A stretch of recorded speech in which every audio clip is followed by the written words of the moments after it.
Hello friends, जय श्री कृष्णा, राधे राधे। तो friends, यहाँ पर आज है गुरुवार का दिन, बृहस्पति भगवान का दिन। तो बृहस्पतिवार की व्रत की कथा हम आज सुनेंगे और विस्तार से इसको सुनने के बाद में प्रसाद लेकर जाना चाहिए।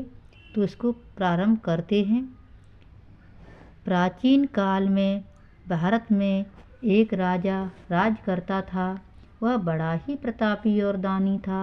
वह नित्य मंदिर में दर्शन करने जाता था तथा ब्राह्मण और गुरु की सेवा किया करता था। उसके द्वार से कोई भी निराश होकर नहीं लौटता था। वह प्रत्येक गुरुवार को व्रत एवं पूजन करता था। वह गरीबों की सहायता किया करता था, परंतु यह सब बातें उसकी रानी को अच्छी नहीं लगती। न वह व्रत करती और न किसी को एक पैसा दान में देती थी। राजा से भी ऐसा करने को मना किया करती थी। एक समय राजा शिकार खेलने वन को गए हुए थे। घर पर रानी और दासी थी। उस समय गुरु बृहस्पति देव एक साधु का रूप धारण कर राजा के दरवाजे पर भिक्षा मांगने गए तथा भिक्षा मांगी तो रानी कहने लगी, हे साधु महाराज, मैं इस दान और पुण्य से तंग आ गई हूँ। मेरे से तो घर का कार्य ही समाप्त नहीं होता है। इस कार्य के लिए तो मेरे पतिदेव ही बहुत हैं। आप ऐसी कृपा करें कि यह सब धन नष्ट हो जावे तथा मैं आराम से रह सकूं। साधु बोले, हे देवी, तुम तो बड़ी विचित्र हो। संतान और धन से कोई भी दुखी नहीं होता है। इसको तो सभी चाहते हैं। पापी भी पुत्र और धन की इच्छा करता है। अगर आपके पास धन अधिक है तो भूखे मनुष्यों को भोजन करवाओ, प्याऊ लगवाओ, ब्राह्मणों को दान दो, धर्मशाला बनवाओ, कुआं, तालाब, बावड़ी, बाग बगीचों का आदि इत्यादि धर्म करो और निर्धन मनुष्यों की कुंवारी कन्याओं का विवाह करवाओ और अनेकों धर्म कार्य करो। इस प्रकार के कर्मों से आपके कुल का और आपका नाम परलोक में सार्थक हो जाएगा एवं स्वर्ग की प्राप्ति होगी। मगर वह रानी इन सब बातों से खुश ना हुई। वह बोली, हे साधु महाराज, मुझे ऐसे भी धन की आवश्यकता नहीं जिसको मैं और मनुष्यों को दान दूं तथा जिसको रखने उठाने में मेरा सारा समय ही बर्बाद हो जावे। साधु ने कहा, हे देवी, तुम्हारी ऐसी इच्छा है तो ऐसा ही होगा। मैं तुम्हें बताता हूँ, वैसा ही करना। बृहस्पतिवार के दिन घर को गोबर से लीपना, अपने केशों को धोना, केशों को धोते समय स्नान करना, राजा से कहना कि वह हजामत बनवाए, भोजन में मांस मदिरा खाना, धोबी के यहाँ कपड़े धुलने के लिए डालना। इस प्रकार 7 बृहस्पतिवार करने से तुम्हारा सारा समस्त धन नष्ट हो जाएगा। ऐसा कहकर वह साधु महाराज वहाँ से अंतर्ध्यान हो गए। रानी ने साधु के कहे अनुसार वैसा ही किया। 3 बृहस्पतिवार ही बीते थे कि उसका समस्त धन नष्ट हो गया और वह भोजन के लिए दोनों तरसने लगे, सांसारिक भोगों से दुखी रहने लगे। तब वह राजा रानी से कहने लगा कि हे रानी, तुम यहाँ पर रहो, मैं दूसरे देश को जाता हूँ, क्योंकि यहाँ पर मुझे सभी मनुष्य जानते हैं, इसलिए कोई भी कार्य नहीं कर सकता। देश चोरी परदेश भीख बराबर है। ऐसा कहकर राजा परदेश चला गया। वहाँ जंगल जाता और लकड़ी काट कर लाता तथा शहर में बेचता। इस तरह जीवन व्यतीत करने लगा। इधर राजा के घर रानी और दासी दुखी रहने लगीं। किसी दिन भोजन मिलता और किसी दिन जल पीकर ही रह जाती। एक समय रानी और दासी को 7 दिन बिना भोजन के व्यतीत हो गए। तो रानी ने अपनी दासी से कहा, हे दासी, यहाँ पास ही के नगर में मेरी बहन रहती है। वह बहुत ही धनवान है। तू उसके पास चली जा और वहाँ से 5 सेर बेजर मांग ला, जिससे कुछ समय के लिए गुजर हो जावेगी। इस प्रकार की रानी की आज्ञा मानकर दासी उसकी बहन के पास गई। रानी की बहन उस समय पूजन कर रही थी, क्योंकि उस रोज़ बृहस्पतिवार था। जब दासी ने रानी की बहन को देखा और उससे बोली, हे रानी, मुझे तुम्हारी बहन ने भेजा है, मेरे लिए 5 सेर बेजर दे दो। इस प्रकार दासी ने अनेक बार कहा, परंतु रानी की बहन ने कुछ भी उत्तर नहीं दिया, क्योंकि वह उस समय बृहस्पतिवार की व्रत कथा सुन रही थी। इस प्रकार जब दासी को किसी प्रकार का उत्तर नहीं मिला तो वह बहुत दुखी हुई एवं क्रोध भी आया, परंतु वह बिना कहे वहाँ से लौटकर अपनी रानी के पास आकर बोली, हे रानी, तुम्हारी बहन तो बहुत ही घमंडी है। वह छोटे लोगों से बात भी नहीं करती, इसलिए उसने मेरी बात का कोई उत्तर नहीं दिया। मैं वापस चली आई। रानी बोली, हे दासी, इसमें उसका कोई दोष नहीं है। जब बुरे दिन आते हैं तब कोई सहारा नहीं देता है। अच्छे बुरे का पता आपत्ति काल में ही लगता है। अब तो ईश्वर की जो इच्छा होगी वही होगा। मेरा सब हमारे भाग्य का और मेरे करनी का ये सब फल है। इधर उस रानी ने देखा कि मेरी बहन की दासी आई थी, परंतु मैं उससे नहीं बोली। इससे वह बहुत दुखी हुई होगी। यह सोच कथा को सुन और विष्णु भगवान का पूजन समाप्त कर वह रानी बहन के घर गई और अपनी बहन से कहने लगी कि हे बहन, मैं बृहस्पतिवार का व्रत कर रही थी, तुम्हारी दासी गई, परंतु जब तक कथा होती है तब तक न उठते हैं और न बोलते हैं, इसलिए मैं ना बोली। कहो दासी, क्यों गई थी? रानी बोली, बहन, हमारे अनाज नहीं था। वैसे तुमसे कोई भी बात छिपी नहीं है, इस कारण मैंने दासी को तुम्हारे पास 5 सेर बेजर लेने के लिए भेजा था। रानी बोली, बहन, बृहस्पति भगवान सभी मनोकामनाएं पूर्ण करते हैं। देखो, शायद तुम्हारे घर में भी अनाज रखा हो। इस प्रकार का वचन जब रानी ने सुना तो वह घर के अंदर गई और वहाँ उसे एक घड़ा बेजर का भरा मिल गया। तब वह रानी और दासी बहुत खुश हुई और दासी कहने लगी, हे रानी, देखो, वैसे हमको जब नहीं मिलता है तो हम रोज़ ही व्रत करते हैं। अगर इनसे बृहस्पतिवार व्रत की विधि और कथा पूछ ली जावे तो उसे हम भी किया करेंगे। तब उस रानी ने अपनी बहन से पूछा कि बहन, बृहस्पतिवार के व्रत की कथा कैसे है तथा यह व्रत कैसे करना चाहिए? रानी की बहन ने कहा, बृहस्पतिवार के व्रत में चने की दाल, मुनक्का से विष्णु भगवान का केले की जड़ में पूजन करें तथा दीपक जलावें, पीला भोजन करें तथा कहानी सुनें। इससे बृहस्पति भगवान प्रसन्न होकर अन्य पुत्र व धन देते हैं। इस प्रकार रानी और दासी दोनों ने निश्चय किया कि बृहस्पति भगवान का पूजन जरूर करेंगे।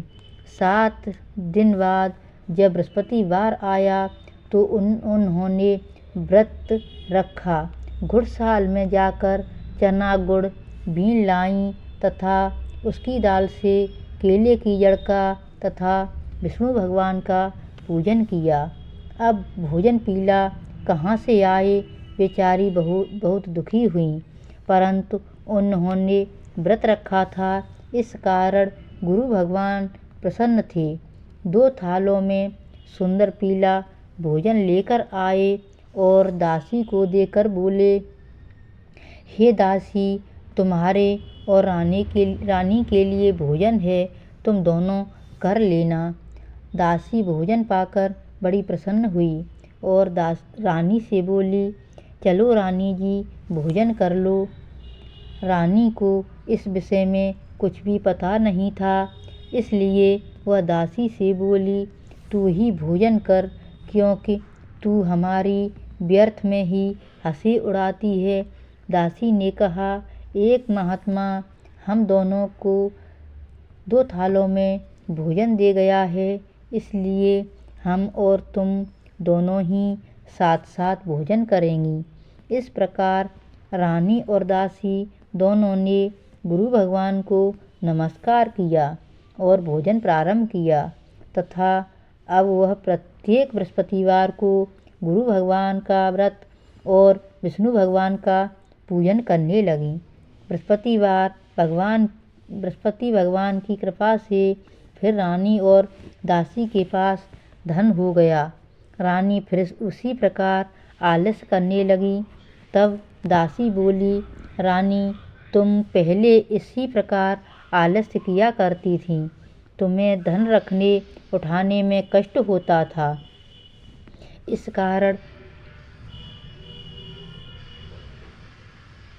कारण सभी धन नष्ट हो गया। अब गुरु भगवान की कृपा से हमें फिर से धन मिला है, तो तुम्हें फिर से आलस्य होता है। बड़ी मुसीबतों के बाद हमने यह धन पाया है, इसलिए हमें दान पुण्य करना चाहिए। आप भूखे मनुष्यों को भोजन कराओ, प्याऊ लगवाओ, ब्राह्मणों को दान दो, कुआं, तालाब, बावड़ी आदि का निर्माण करवाओ, मंदिर पाठशाला बनवाकर दान दो, कुंवारी कन्याओं का विवाह करवाओ, धन को शुभ कार्यों में खर्च करो, जिससे तुम्हारे कुल का यश बढ़े तथा तुम्हें स्वर्ग की प्राप्ति हो। तब रानी ने इसी प्रकार कर्म करने प्रारंभ किए तो उनका यश फैलने लगा। एक दिन रानी और दासी विचार करने लगीं कि न जाने राजा किस हाल में होंगे, उनकी कोई भी खबर नहीं है। तब गुरु भगवान से उन्होंने प्रार्थना की। भगवान ने रात्रि में राजा को स्वप्न में कहा, हे राजा, उठ, तेरी रानी तुझको याद करती है, अपने देश को जाओ। राजा प्रातःकाल उठा और विचार करने लगा कि स्त्री जाति खाने और पहनने की संगिनी होती है, परंतु भगवान की आज्ञा मानकर वह अपने नगर को चलने के लिए तैयार हो गया। इससे पूर्व जब राजा परदेश चला गया था तो परदेश में दुखी रहने लगा। प्रतिदिन बड़ी कठिनता से लकड़ी काटकर उनको बीनकर घर को लाता और उन्हें शहर में बेचकर अपने दुखी जीवन को बड़ी कठिनता से व्यतीत करता था। एक दिन राजा दुखी होकर अपनी पुरानी बातों को याद करके रोने लगा। तब उस जंगल में बृहस्पति देव एक साधु का रूप धारण कर आ गए और राजा के पास आकर बोले, हे लकड़हारे, तुम इस सुनसान जंगल में किस चिंता में बैठी हो, मुझको बतलाओ। यह सुन राजा के नेत्रों में जल भर आया और साधु की वंदना कर बोला, हे प्रभु, आप सब कुछ जानने वाले हो। इतना कहकर साधु को अपनी संपूर्ण कहानी बतला दी।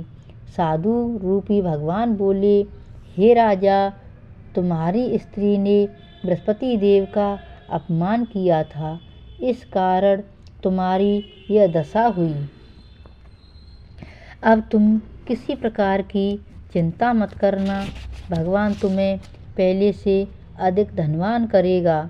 देखो, तुम्हारी स्त्री ने भी गुरुवार का व्रत प्रारंभ कर दिया है और तुम मेरा कहना मानकर बृहस्पतिवार को व्रत करके चने की दाल गुड़ जल के लोटे में डालकर केला का पूजन करो। फिर कथा कहो और सुनो, भगवान तुम्हारी सभी मनोकामनाएं पूर्ण करेगा। साधु को प्रसन्न देखकर राजा बोला, हे प्रभु, मुझे लकड़ी बेचकर इतना पैसा नहीं मिलता जिससे भोजन करने के उपरांत कुछ भी बचा सकूं। मैंने रात्रि में अपनी रानी को व्याकुल देखा है। मेरे पास कुछ भी नहीं जिससे उसकी खबर तो मंगा सकूं, और फिर मैं कौन सी कहानी कहूँ, यह मुझको कुछ भी मालूम नहीं है। साधु ने कहा, हे राजन, तुम किसी बात की चिंता मत करो। बृहस्पतिवार के दिन तुम रोजाना की तरह लकड़ियाँ लेकर शहर को जाओ। तुमको रोज से दुगना धन प्राप्त होगा। इससे तुम भली भांति भोजन कर लोगे तथा बृहस्पति देव की पूजा का सामान भी आ जाएगा। और बृहस्पतिवार की कहानी तो निम्न प्रकार से है। प्राचीन काल में एक ब्राह्मण था। वह बहुत ही निर्धन था। उसके कोई भी संतान नहीं थी। उसकी स्त्री बहुत ही मलिनता के साथ रहती थी। वह स्नान न करती, न किसी देवता का पूजन करती थी। प्रातःकाल उठते ही सर्वप्रथम भोजन करती, बाद में अन्य कोई काम करती थी, जिससे ब्राह्मण देवता बहुत दुखी थे। बेचारे बहुत कुछ कहते परंतु उसका कोई परिणाम न निकला। भगवान की कृपा से ब्राह्मण की स्त्री के कन्या रूपी रत्न पैदा हुआ और वह कन्या अपने पिता के घर में बड़ी होने लगी। वह बालिका प्रातःकाल उठकर विष्णु भगवान का जप करती थी तथा बृहस्पतिवार को व्रत भी करती थी। अपने पूजा पाठ को समाप्त करके स्कूल जाती तो अपनी मुट्ठी में जौ भर के ले जाती और पाठशाला के मार्ग में उनको डालती जाती। तब ये जौ सुलड़ के हो जाते। लौटते समय उनको बीनकर अपने घर ले आती थी। एक दिन वह बालिका सूप में सोने के जौ को फटक कर साफ कर रही थी।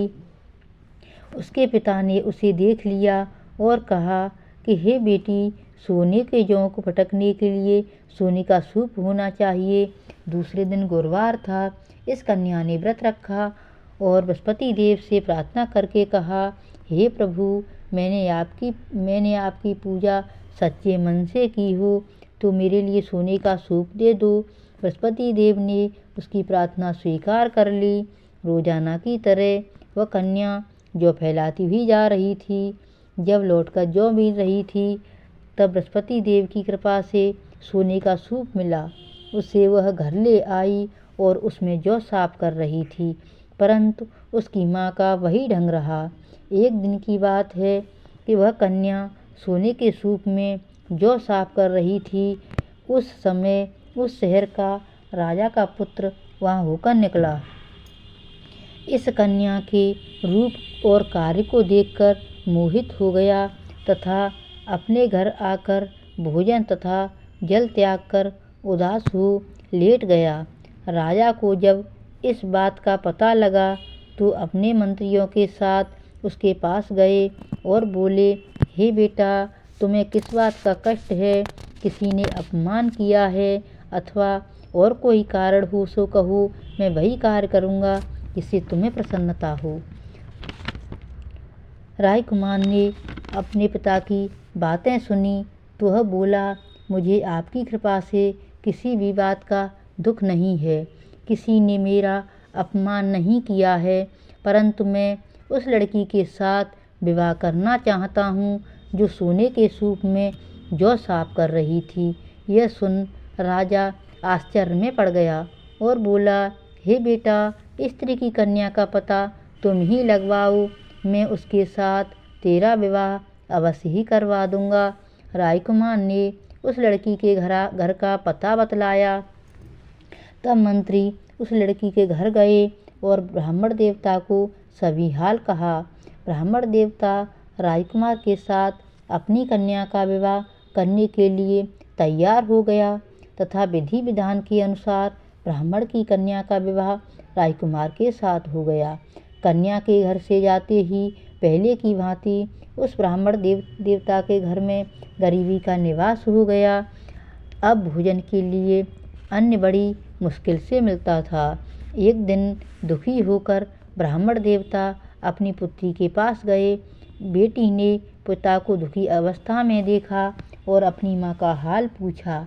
तब ब्राह्मण देवता ने सभी हाल कहा तो कन्या ने बहुत सा धन देकर अपने पिता को विदा किया।